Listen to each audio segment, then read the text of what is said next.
28வது சர்க்கம். தலை பின்னலினால் உரி போட்டு கொள்ள நினைத்தல்.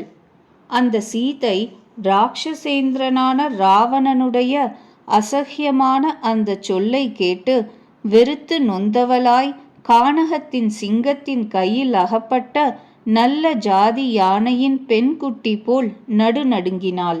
அந்த சீதை ராட்சசிகளின் இடையில் சிக்கிக் கொண்டவளாய், அதனால் பயந்தவளாய், சொற்களால் மிகவும் ராவணனால் மிரட்டப்பட்டவளாய், நிர்ஜனமான நடுக்காட்டில் விட்டுவிடப்பட்ட இளம் பெண் பிள்ளை போல் திரும்பவும் புலம்பி பிதற்றினாள். உலகத்தில் விதித்த காலமல்லா காலத்தில் மரணம் நேருகிறதில்லை என்று பெரியோர்கள் சொல்லுகிறார்கள். இது என்ன உண்மை? ஆகையால்தான் நான் இவ்வாறு பயமுறுத்தப்படுபவளாகவும் புண்ணியம் குறைந்தவளாகவும் ஆகியும் ஒரு க்ஷண காலமாவது உயிருடன் இருக்கிறேன். எனது இனியவையினின்று அகன்றதாய் அதிகமான துக்கங்கள் நிறைந்ததுமான மனம் சிதைவற்ற தன்மையை சாஸ்வதமாய் பெற்றுள்ளதோ என்னமோ?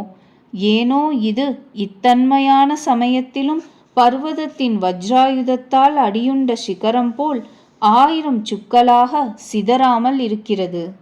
நானே இப்பவே தற்கொலை செய்து கொள்கிறேன்.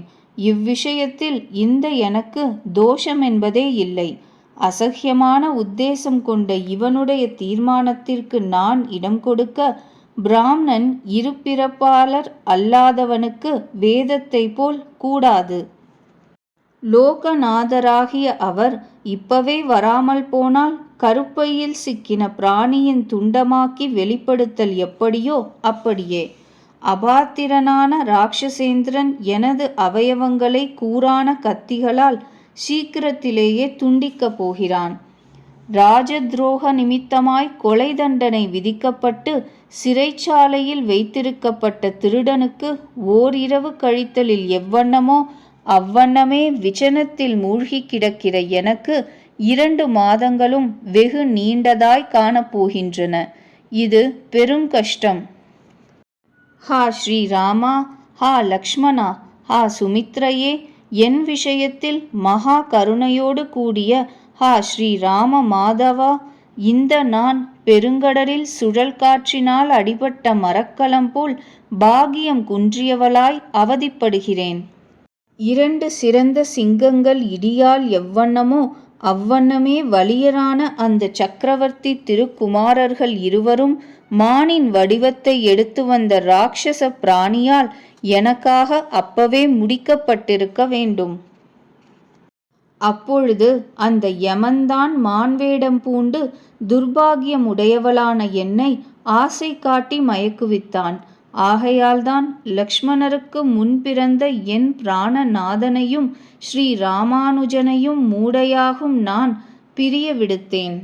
ஹா ஸ்ரீராமா, சத்யவிரதா, நெடுந்தோளாய், ஹா முழுமதி முகத்தாய், பிராணி சாமானியத்திற்கும் இனியராய் உதவி செய்கின்ற நீர் ராட்சசர்களுக்காக என்னை கொலையுண்ண போகிறவளாய் அறிந்திலீரோ? உம்மை தவிர வேறு தெய்வமில்லை என்பதும் இந்த பொறுமையும் தரையில் படுப்பதும் தர்மத்தில் நிலையாய் நிற்பதுமான எனது பதிவிரதா குணம் மனிதர்களுக்குள் நன்றி மறந்தவர்களிடத்தில் செய்த உபகாரம் போல் இப்பொழுது நிஷ்பலமாயிருக்கிறது. அந்த நான் உம்மோடு விட்டு பிரிந்தவளாய் இளைத்து உடலும் வெளுத்து திரும்பி காணும் விஷயத்தில் சித்தி பெற ஒரு வழியும் காணாதவளாய் உம்மை தரிசிக்க முடியாமல் இருக்கிறேன். ஆகையால் என்னால் அனுஷ்டிக்கப்பட்ட இந்த தர்மம் வியர்த்தமாயிருக்கிறது. அப்படியே இந்த ஏகபத்னி விரதம் வியர்த்தமாயிருக்கிறது. நீராயினும் தந்தையின் ஆணையை நியமத்துடன் செய்து முடித்து வனத்தினின்று திரும்பிச் சென்று இது விஷயத்தில் கிருதார்த்தராய் கவலை ஒழிந்தவராய் விரதானுஷ்டானம் முடித்தவராயே மகத்தான ஸ்ரத்தையோடு உபசரிக்கும் தாய்மார்களோடு சிரமம் தீர்ந்து சுகிப்பீராகவென்று நான் மனப்பூர்வமாய் வேண்டுகிறேன். ஓ ஸ்ரீராமா, நானோ உம்மிடத்திலேயே வசீகரித்தவள். அப்படியாகியும் கடைசியில் பாகியம் குறைந்தவளாய் தவத்தையும் விரதத்தையும் வீணாகும்படி முடித்து உயிரை விடுவதற்கு உறுதி கொண்ட மனத்தலாய் பிராணனை விடப்போகிறேன். அந்த நான் விஷத்தை கொண்டோ கூரிய வாளை கொண்டோ உயிரை இப்பவே மாய்த்து கொள்ள வேண்டும்.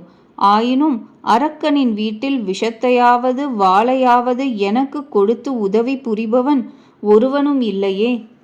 சீதை இப்படியே பலவாறு புலம்பி உடல் நடுங்கியவளாய் வாய் உலர்ந்தவளாய் சர்வ பிரகாரத்தாலும் ஸ்ரீராமரை ஸ்மரித்தபடியே புஷ்பித்திருந்த ஒரு மகா விருட்சத்தை கிட்டியிருந்தாள்.